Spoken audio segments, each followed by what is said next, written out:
how to roughen an image in Photoshop. I'm using Photoshop CC220, but you could use 219, 218.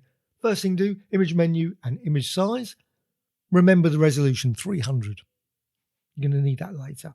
Cancel. I want to select the image, so select menu and all. Then I want to copy it into a pasteboard. I'm going to paste it back into the image later. So edit menu and copy. Or Control C. So once you've done that, image menu, mode and grayscale. And discard. Yep. And then go to image menu and mode and bitmap. Now you can access it. Now change the output value to whatever you want, 50, 200, whatever. I'm going to go with 200.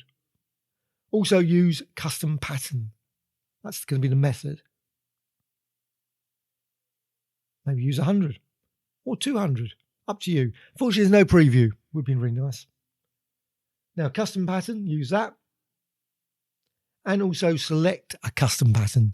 Now there's legacy patterns you can find in the panel. You can bring those in via the patterns panel. You can select one of the different patterns there. Just select any of them or use your own. Click OK.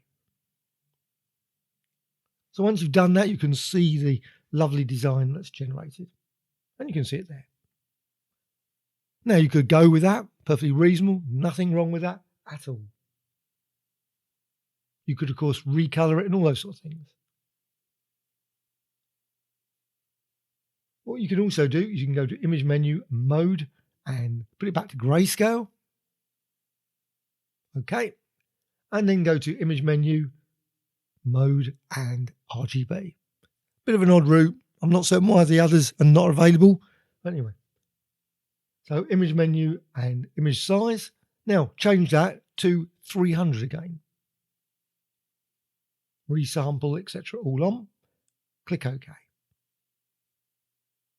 So you got your design back to as it was before, except now it's a bit rougher. You've got the original image in the pasteboard. So what you can do, just paste it back in again. Go to the edit menu and paste, or Control V or Command V. And it's a layer. So you can go to the layers panel. You can find that via the window menu.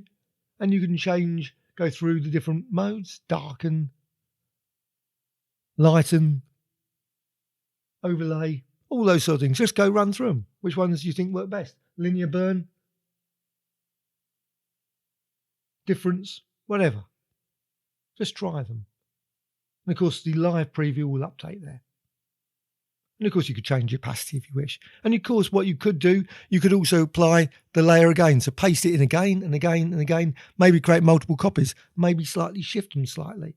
And use different blending modes to combine them to create even more unusual designs. And of course, once you're finished with that, go to the layer menu and flatten image. Hope you found this tutorial of interest. Please subscribe to the Graphic Extras channel, always adding new tutorials about Photoshop, Illustrator and many, many others. Also, please add some comments, always appreciated. A dislike or like. Thank you much.